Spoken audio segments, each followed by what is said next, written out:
I want to speak today to the unfolding situation in Afghanistan, the developments that have taken place in the last week, and the steps we're taking to address the rapidly evolving events. My national security team and I have been closely monitoring the situation on the ground in Afghanistan and moving quickly to execute the plans we had put in place to respond to every constituency, including and contingency, including the rapid collapse we're seeing now. I'll speak more in a moment about the specific steps we're taking, but I want to remind everyone how we got here and what America's interests are in Afghanistan. We went to Afghanistan almost 20 years ago with clear goals. Get those who attacked us on September 11, 2001, and make sure al-Qaeda could not use Afghanistan as a base from which to attack us again. We did that. We severely degraded al-Qaeda in Afghanistan. We never gave up the hunt for Osama bin Laden, and we got him. That was a decade ago. Our mission in Afghanistan was never supposed to have been nation building. It was never supposed to be creating a unified, centralized democracy. Our only vital national interest in Afghanistan remains today what it has always been: preventing a terrorist attack on America's homeland. I've argued for many years that our mission should be narrowly focused on counterterrorism, not counterinsurgency or nation building. That's why I opposed the surge when it was proposed in 2009 when I was vice president. And that's why, as president, I'm adamant that we focus on the threats we face today in 2021, not yesterday's threats. Today, the terrorist threat has metastasized well beyond Afghanistan. Al-Shabaab in Somalia, al-Qaeda in the Arabian Peninsula, al-Nusra in Syria, ISIS attempting to create a caliphate in Syria and Iraq, and establishing affiliates in multiple countries in Africa and Asia. These threats warrant our attention and our resources. We conduct effective counterterrorism missions against terrorist groups in multiple countries where we don't have permanent military presence. If necessary, we'll do the same in Afghanistan. We've developed counterterrorism over-the-horizon capability that will allow us to keep our eyes firmly fixed on the direct threats to the United States in the region and act quickly and decisively if needed. When I came into office, I inherited a deal that President Trump negotiated with the Taliban. Under his agreement, U.S. forces would be out of Afghanistan by May 1, 2021, just a little over 3 months after I took office. U.S. forces had already drawn down during the Trump administration from roughly 15,500 American forces to 2,500 troops in country. And the Taliban was at its strongest militarily since 2001. The choice I had to make as your president was either to follow through on that agreement or be prepared to go back to fighting the Taliban in the middle of the spring fighting season. There would have been no ceasefire after May 1. There was no agreement protecting our forces after May 1. There was no status quo of stability without American casualties after May 1. There was only the cold reality of either following through on the agreement to withdraw our forces or escalating the conflict and sending thousands more American troops back into combat in Afghanistan, lurching into the third decade of conflict. I stand squarely behind my decision. After 20 years, I've learned the hard way that there was never a good time to withdraw U.S. forces. That's why we're still there. We were clear-eyed about the risks. We planned for every contingency, but I always promised the American people that I would be straight with you. The truth is, this did unfold more quickly than we had anticipated. So what's happened? Afghanistan political leaders gave up and fled the country. The Afghan military collapsed, sometime without trying to fight. If anything, the developments of the past week reinforced that ending U.S. military involvement in Afghanistan now was the right decision. American troops cannot and should not be fighting in a war and dying in a war that Afghan forces are not willing to fight for themselves. We spent over $1 trillion. We trained and equipped an Afghan military force with some 300,000 strong, incredibly well equipped, a force larger in size than the militaries of many of our NATO allies. We gave them every tool they could need. We paid their salaries, provided for the maintenance of their Air Force, something the Taliban doesn't have. Taliban does not have an Air Force. We provided close air support. We gave them every chance to determine their own future. What we could not provide them was the will to fight for that future. There's some very brave and capable Afghan special forces units and soldiers.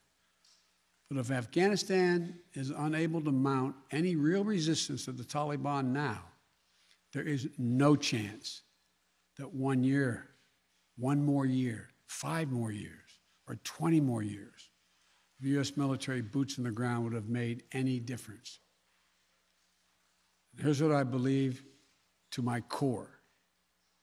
It is wrong to order American troops to step up when Afghanistan's own armed forces would not. If the political leaders of Afghanistan were unable to come together for the good of their people, unable to negotiate for the future of their country when the chips were down, they would never have done so while U.S. troops remained in Afghanistan, bearing the brunt of the fighting for them.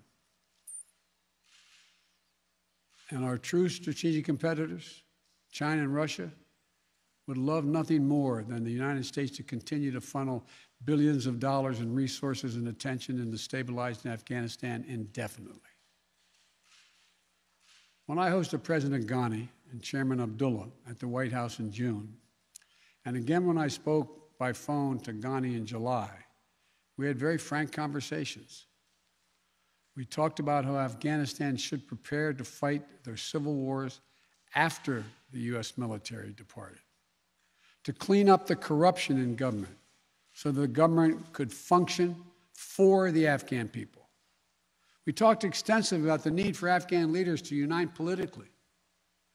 They failed to do any of that. I also urged them to engage in diplomacy, to seek a political settlement with the Taliban. This advice was flatly refused.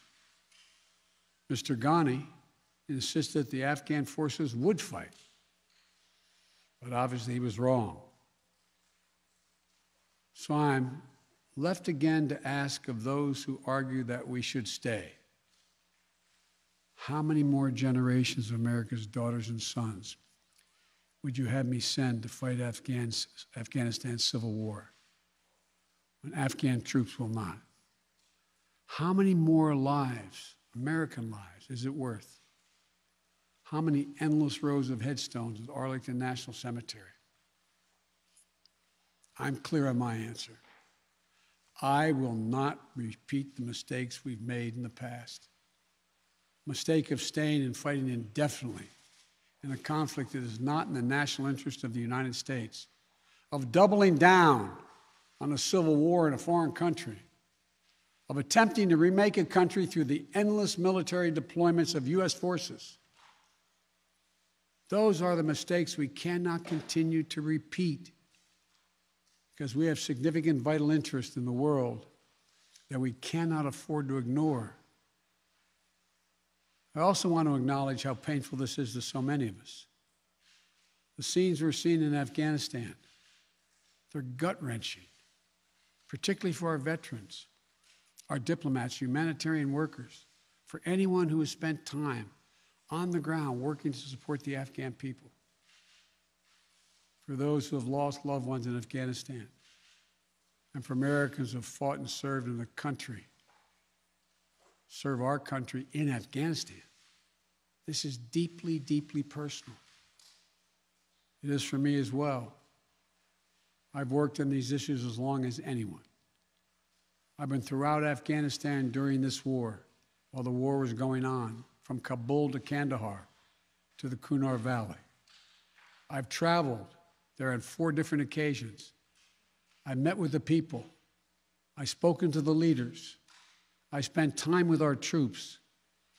And I came to understand firsthand what was and was not possible in Afghanistan. So now we're focused on what is possible. We will continue to support the Afghan people. We will lead with our diplomacy, our international influence, and our humanitarian aid. We'll continue to push for regional diplomacy and engagement to prevent violence and instability. We'll continue to speak out for the basic rights of the Afghan people, of women and girls, just as we speak out all over the world. I've been clear that human rights must be the center of our foreign policy, not the periphery. But the way to do it is not through endless military deployments. It's with our diplomacy, our economic tools, and rallying the world to join us. Well, let me lay out the current mission in Afghanistan.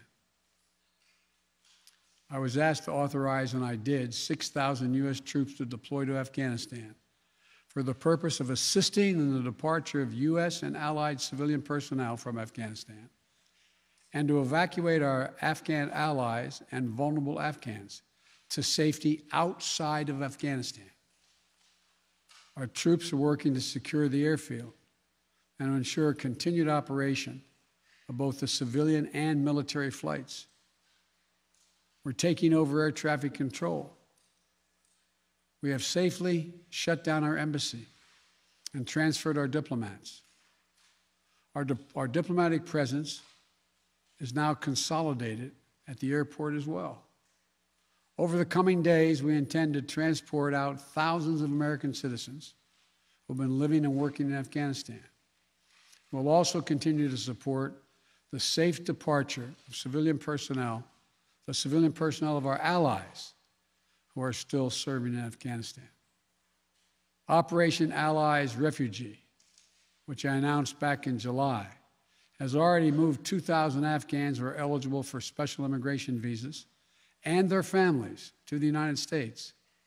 In the coming days, the U.S. military will provide assistance to move more SIV-eligible Afghans and their families out of Afghanistan. We're also expanding refugee access to cover other vulnerable Afghans who worked for our embassy. U.S. non-governmental agencies, or U.S. non-governmental organizations, and Afghans who otherwise are at great risk, in U.S. news agencies. I know there are concerns about why we did not begin evacuating Afghan civilians sooner.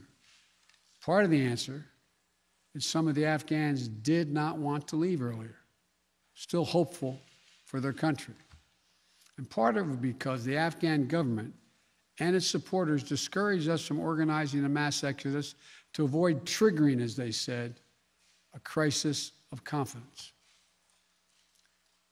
American troops are performing this mission as professionally and as effectively as they always do, but it is not without risks. As we carry out this departure, we have made it clear to the Taliban, if they attack our personnel or disrupt our operation, the U.S. presence will be swift and the response will be swift and forceful. We will defend our people with devastating force if necessary.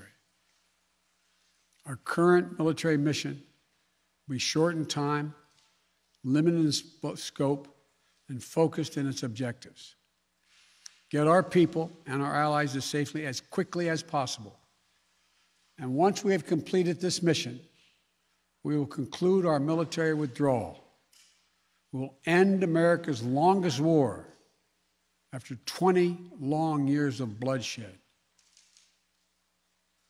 The events we're seeing now are sadly proof that no amount of military force would ever deliver a stable, united, secure Afghanistan, as known in history as the graveyard of empires.